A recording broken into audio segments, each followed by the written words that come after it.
kita membuka firman Tuhan yang terambil dari surat kitab Filipi. Filipi 2. Kitab Filipi 2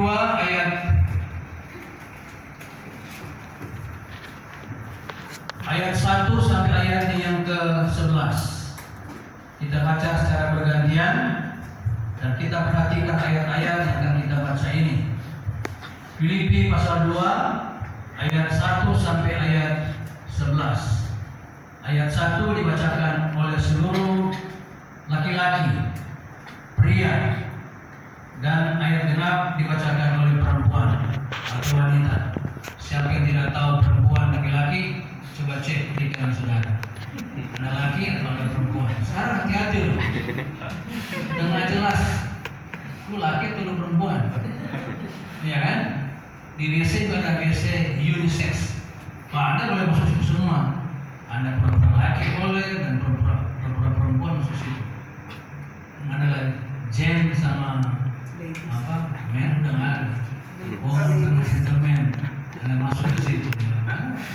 Abu-abu. Jadi saudara malam ini nggak ada abu-abu ya? Nggak ada ya? Di sono ada, di neraka ada. Kita baca sama-sama Filipi pasal 2 ayat 1 sampai ayatnya yang ke-11. Jadi siapa yang duluan? Ya. Siapa? Pria. Yang kedua? Ya. Remaja-remaja jelas ya. Sekarang bahaya saudara. Di handphone itu Alkitab sebelahnya kurang ajar kan? Jadi hati-hati. Jadi itu firman Allah pada malam ini kita harus tegaskan, gitu ya. Ya Timotius ya. Filipi 2 ayat 1 sampai 11. Mulai dari laki-laki. 1 suara keras, suara laki-laki. 1 2 3. Jadi karena Kristus ada nasihat, ada penghiburan kasih, ada persekutuan roh, ada kasih dan belas kasihan.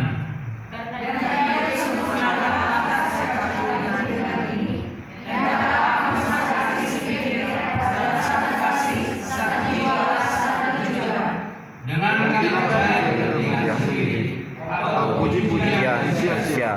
Sebaliknya,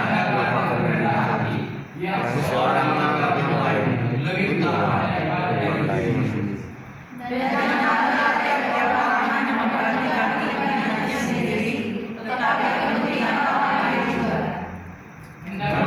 melakukan hidupmu bersama, menaruh pikiran dan perasaan yang terdapat dalam juga Yesus.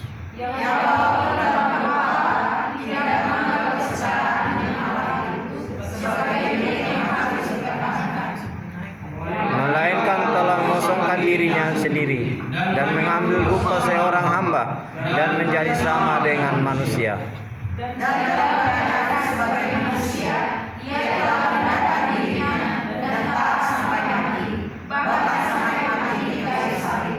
Itulah salah dia dan mengaruniakan kepadanya nama di atas segala nama.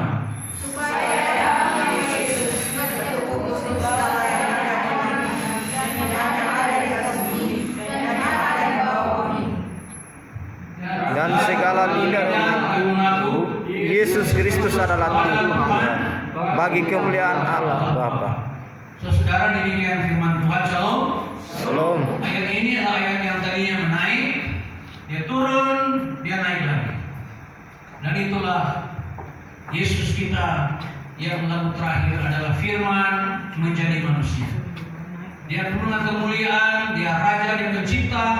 Dia tidak mempertahankan kemuliaan itu, dia rela turun menghampahkan diri, mengkosongkan diri, menghilangkan segala kemuliaan dan menjadi seorang hamba. Dan pada seorang hamba dia mati. Dalam mati itu dia tidak diketahui cara dan bagaimana matinya.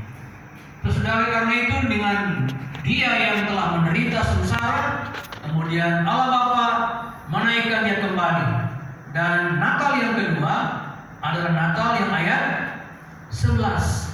Segala lidah akan mengaku dan semua akan berlutut dan semua akan memanggil dia raja. baik di neraka, baik di surga.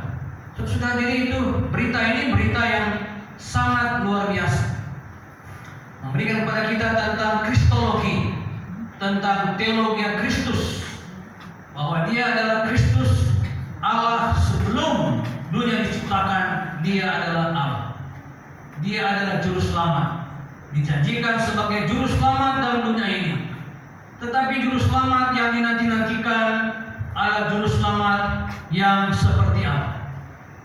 Saudara, oleh karena itu tema ini adalah blessed to be blessed, atau kita diberkati untuk Memberkati. Bagaimana kita memberkati kalau kita belum diberkati? Bagaimana kita belum diselamat lalu menyelamatkan orang lain? Kita harus diselamatkan dulu, kita mesti mengerti dulu bagaimana Tuhan selamatkan saya, baru saya menceritakan keselamatan kepada orang lain. Tema kita adalah blessed, artinya incognito, artinya Allah memberkati kita dalam bentuk menjadi seperti kita. Jadi Allah tidak tinggal di dewa, di gunung, di awan-awan, tapi Dia rela menjadi manusia. Itulah incognito, atau Dia menghampahkan diri, Dia mengkosongkan diri, Dia mengambil rupa bukan seperti matahari. Di Jepang ada matahari atau Nippon. Hirohito itu dewa, tetesan dewa dari matahari, sehingga mereka selalu sujud. Dan dulu tidak boleh lihat wajahnya Hirohito. Kalau lihat dia, kamu akan dipancung, karena dia adalah dewa, tak boleh dilihat oleh manusia. Jadi semua sujud. Dia semua yang begini-begini itu adalah dia itu dewa. Kita adalah jomos, kita hamba. Orang tidak ada arti apa-apa. Di India juga begitu. Ada kasta-kasta paling rendah. Ada kasta Selendra, kasta ini, kasta itu. Ya, ada kasta-kasta di mana mereka dewa dewi, diberkati, orang raja-raja. Bagaimana dengan orang-orang yang paling miskin? Sehingga mereka tidak bisa dijamah oleh dewa dewi. Jadi Allah kita, Allah yang tadinya berabad-abad. Roma 16 katakan berabad-abad. Mika 5 katakan dari dahulu Dia sudah menceritakan akan kedatangan, sehingga Dia datang untuk menanggalkan segala kemuliaan, jadi seperti manusia, jadi seperti saudara. Dia mengambil rupa serupa dengan manusia, image atau imago Deo. Dia mengambil rupa saudara. Rupa bagaimana saudara? Itu rupa yang sudah manusia dalam dosa. Tapi Yesus tidak berdosa. Manusia yang sedang dalam keadaan berdosa ini, Dia mau hadir di dalam keberdosaannya. Dia tahu kita semua orang berdosa, dan dosa ini harus diselesaikan oleh Allah yang menciptakan manusia yang tidak berdosa. Karena pelanggaran Adam dan Hawa, maka harus ditebus, diberikan janji untuk kembali dapat diselamatkan. Janji itulah, ada perjanjian antara Allah, setan, dan perempuan Hawa. Yang pasal 3 ayat 15, ada janji antara perempuan dan ular itu. Maka inilah janji. Yesus lahir di Bethlehem, berabad-abad sudah dinyatakan. Saudara, apa arti incognito? Artinya Allah yang, kalau sekarang istilahnya Superman, ya, Superman atau apa, Superwoman, kemudian Captain America, macam-macam. Itu ide-ide yang seolah-olah kalau kita minta tolong, Superman datang. Kalau kita lagi dalam kecelakaan, Superman datang. Itu imajinasi manusia ingin supaya mencari Tuhan yang bisa di mana-mana dia bisa hadir. Superman bisa hadir datang di Cakung. Dia bisa datang pada waktu ada sedang sakit. Jadi Amerika sana, dia di kutub utara. Itu semua bohong. Jadi kemarin seorang pemuda remaja hanya lihat di satu media akan menjual ginjal. kemudian ada komunikasi lewat visual, kemudian dia tangkap anak kecil, dia bawa kabur, dan dia melek bagian mana ada ginjal. Setelah itu dia potong ginjalnya, nggak tahu kemana, mau bawa di mana, mau jual ke siapa. Terus saudara, terlalu mudah kita dibohongin dengan image-image atau sesuatu yang tidak ada faktanya. Itulah seringkali kita terjebak dengan situasi sekarang ini. Terus saudara, akhirnya anak sudah meninggal, 1,5 miliar tidak ada, dan mereka dipenjarakan hampir seumur hidup. Maka sia-sia itu mereka. Dan pembunuhan, pemerintah mengatakan dosa yang paling besar. Terus saudara, karena itu jangan kita main-main dengan seluruh apa yang ada di tangan-tangan kita, bayang-bayang kita, karena itu semua hanya imajinasi yang tidak fakta, tidak nyata, tidak real. Nah, Allah kita Allah yang real. Dia dijanjikan dan dia betul-betul datang, dan dia lahir di Bethlehem, dan dia nyatakan untuk manusia bisa diselamatkan. Yang pertama adalah kita mengucap syukur oleh karena kita diterima secara nyata. Sebagaimana engkau ada pada hari ini, engkau diterima kenyataan seperti itu. Ketika perempuan Samaria sedang mencari air minum, jam 12 siang, seorang perempuan yang berdosa besar, Yesus sedang berjalan turun ke Samaria. Kemudian mereka lapar. Yesus melihat perempuan Samaria mencari air minum. Dia datang, dan inilah Yesus kita. Dia datang, dia bernegosiasi, bercakap-cakap, dan dia internal sendiri, atau dia datang sendiri dan dia aktif sendiri. Dia katakan, berikan aku air minum. Terus saudara, kalau kita belajar di dalam Alkitab, seorang laki-laki tidak boleh menyentuh perempuan, tidak boleh bercakap-cakap dengan perempuan. Ada batas. Di Afrika hari ini, perempuan tidak boleh belajar, perempuan tidak boleh seperti kalian bebas, baju bagus, sekolah semua boleh, menikah boleh. Di Afghanistan perempuan tidak boleh menikah, dijajah, dikurung, dibatasi, dan itu semua adalah mengurangi hak manusia. Tapi Yesus mengajar apa? Dikatakan, berikanlah aku air minum. Kemudian perempuan menjawab dengan peraturan kebudayaan, tidak boleh, Tuhan, engkau orang Yahudi, saya orang Samaria, antara engkau dan aku tidak boleh berkomunikasi. Terus saudara, kemudian apa Tuhan langsung nunduk? Oh iya ya, sorry enggak. Dia bilang, aku datang memberikan air minum. Loh, air ini adalah air dari Yakub. Air ini begitu, apa dulu sudah ada. Apakah engkau lebih besar daripada Yakub? Langsung dia masuk kepada diagnosa yang paling penting. Apabila engkau minum air ini, engkau akan haus lagi. Jika engkau minum air natural ini, engkau besok datang lagi. Tapi aku akan berikan engkau air hidup, air yang kekal. Engkau tidak akan datang ke sini lagi. Wah, kagetnya. Air hidup. Engkau orang Yahudi, engkau bisa memberikan air hidup. Kami sedang menunggu Mesias. Ini luar biasa. Perempuan yang berjalan, dia tahu Alkitab, dia hafal firman Tuhan, dia mengerti sejarah. Dia katakan, engkau lebih besar pada Mesias yang ditunggu-tunggu. Langsung dikatakan, akulah Mesias ini. Wah, lihat saudara, Yesus membuka hati kepada perempuan-perempuan. Dia buka hati kepada orang yang sedang mencari dia. Itu Mesias di sana, di awan-awan, Abraham Samaria, akulah dia. Kemudian dia katakan, berikanlah aku air hidup. Lalu dia korek dia punya dosa. Engkau punya suami kan? Punya. Langsung Tuhan tahu, inilah dosa. Suamimu hari ini bukan suami asli. Ada berapa suami? Lalu dikatakan, sungguh nyata engkau adalah nabi. Dalam ayat berapa? Tersungguhlah perempuan itu.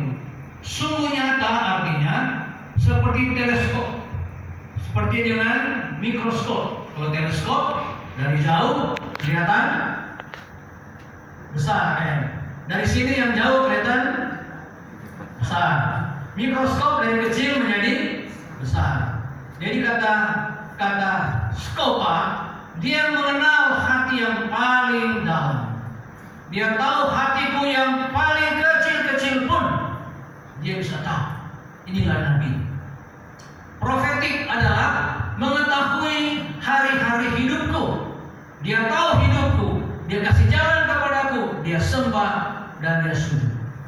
Setelah dia menerima semua firman Allah, maka dia 3 hari dia berkhotbah di kampung Samaria. Mendapat berkat, memberi berkat. Amin.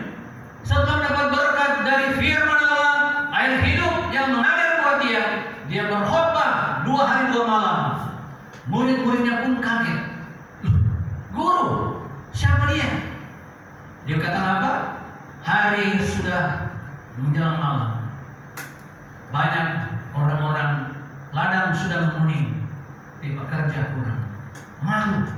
Rasul-rasul pada malu. Mereka hanya menerima berkat-berkat, tapi tidak berani menyampaikan kebenaran. Perempuan yang hanya bertobat 1 malam, dia langsung menyampaikan firman Allah. Sudah mau jadi berkat untuk memberkati? Amin. Hari ini saya hanya mengkoreksi iman saudara, agar saudara berani menyampaikan firman Tuhan. Saya dulu pernah minum ganja.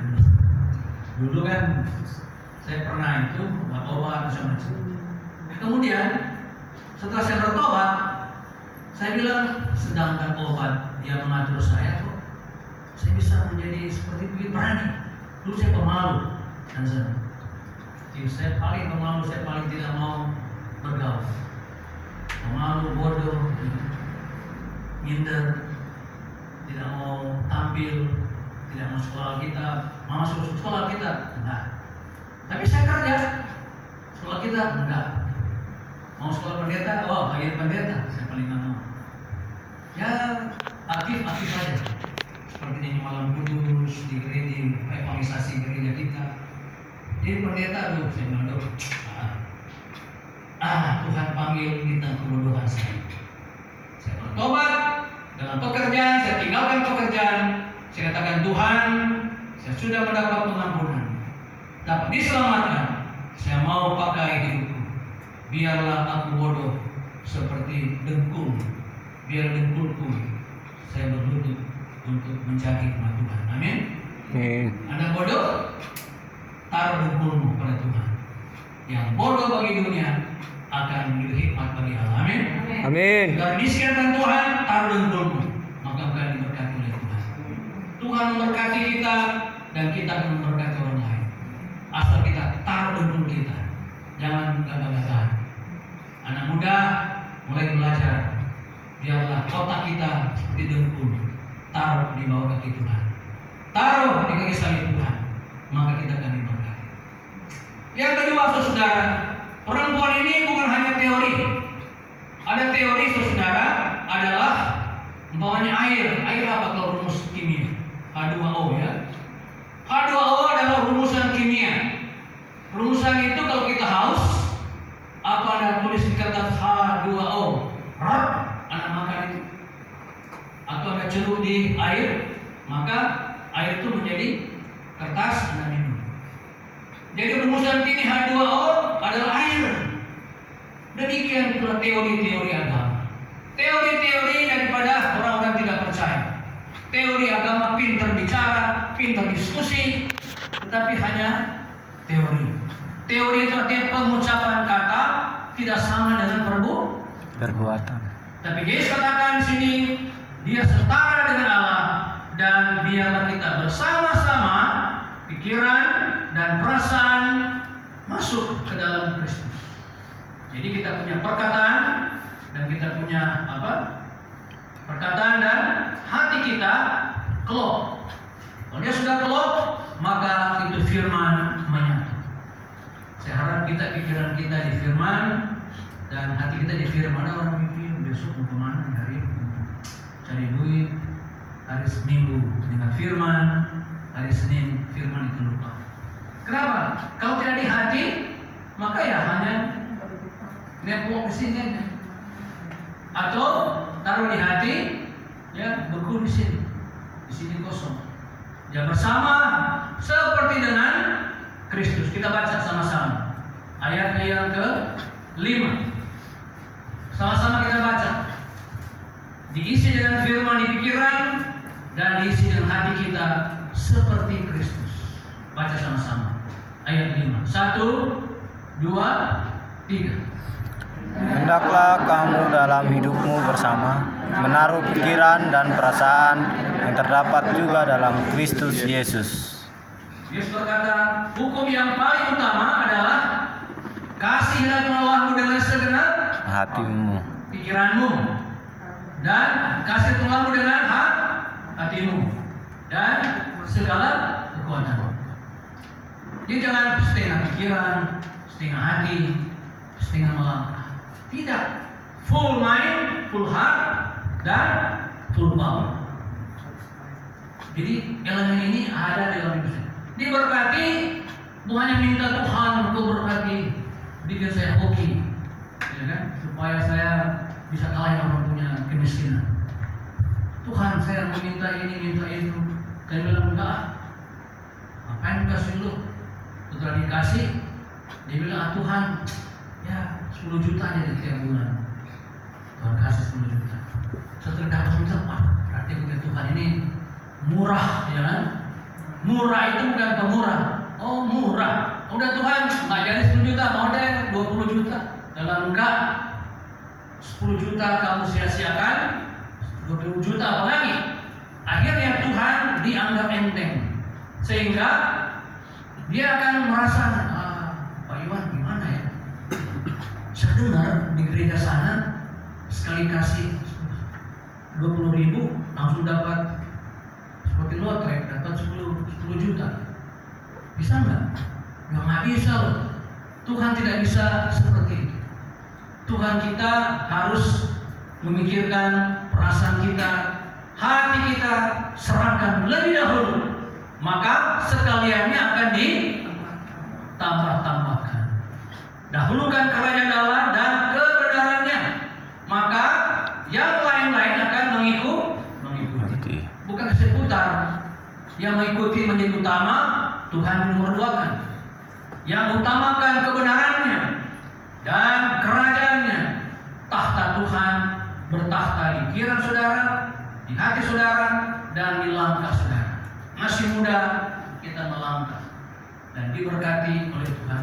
Pikiran dan hati dan perasaan kita dibungkus oleh Tuhan dan berjalan bersama-sama dengan Tuhan. Sehingga kita tidak hanya menerima H2O saja, kita menerima air hidup, air yang merubah perempuan itu. Yang terakhir saudara adalah kita diberkati untuk apa? Supaya kita memberkati orang lain. Namanya seorang remaja pada waktu Natal, dia berdoa pada Tuhan. Tuhan, saya minta berkat. Kenapa? Lewat mamanya. Mama, hari ini saya dapat THR. Kenapa? Itu si Mina tiap bulan dapat berkat. Saya kok enggak? Saya lihat si Mina akhir bulan dapat berkat, dapat gaji. Sedangkan saya bangun sama, kerja sama, saya nggak dapat apa-apa. Mama sudah, saya lihat sudah 12 tahun, si Mina dapat terus, saya enggak. Lalu bagaimana? Ya mama nggak fair. Adil dong mama, kasih dong saya berkat. Ya berapa maunya? Ya itu mama. Setelah saya sadar, remaja, muda, saya sudah bantu mama. Bangun pagi, ngepel, cuci piring, disuruh sana sini. Ya paling tidak, ya kamu hitung. Namanya grace itu. sekian. Mamanya berdoa di pinggir tempat tidur. Si Grace lihat, bertobat. Mama bertobat, Mama. Nggak kasih berkat buat saya. Si mamanya berdoa supaya Grace bertobat. Ya, oh Tuhan, tolong si Grace buka pikirannya supaya bertobat. Si pikiran bertobat, dan kasih gaji buat saya, dan kasih buat beta sukarya lama, beta sebegini, so perempuan laki-laki nggak pernah datang ke sini lagi. Sekarang goodbye, Mama. Kemudian dia mulai tulis, dia kasih ke Mama. Ini Mama, ini THR, dibaca hampir 25 juta. Mama bilang, oke, nggak apa-apa. Kemudian Mama bilang, jadi kita gantian ya Grace. Ya udah, bayar sekarang. Udah, my Grace sekarang begini. Kita kasih keseimbangan. Waktu Grace masih kecil, Papa meninggal. Kemudian kamu lahir tanpa Papa.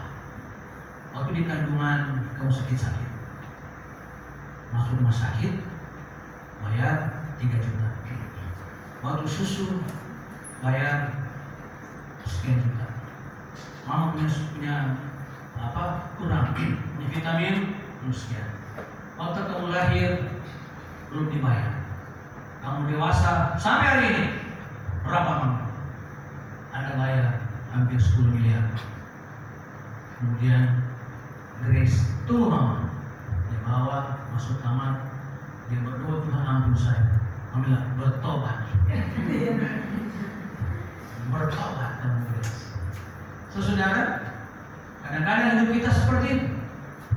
Kadang-kadang kita mau berontak sama mama papa.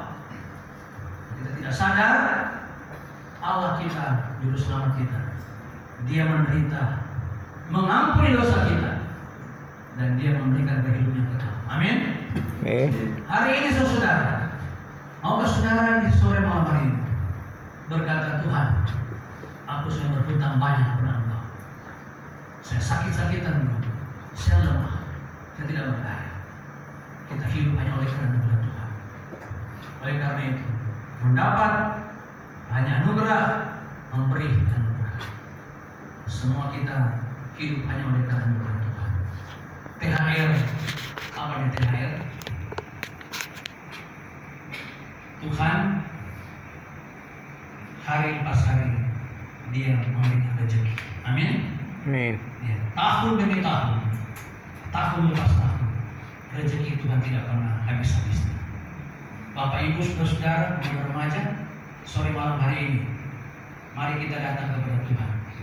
Hanya oleh karena anugerah Tuhan, Dia memberikan kepada kita. Kita baca di dalam Filipi pasal 2, Filipi 4. Ayat 19. Filipi pasal 4 ayat 19.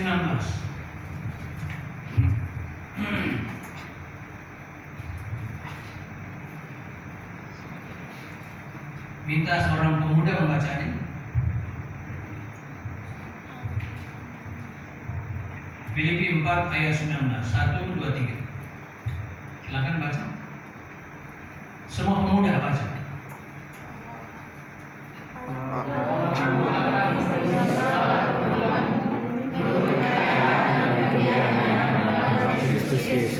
Jadi Dia akan memberikan kepada kita Yehova Jireh menurut kekayaannya. Dia begitu kaya, begitu mulia, dan Dia akan memberikan menurut apa arti daripada kemuliaan. Apakah Dia memberi saudara memuliakan Tuhan?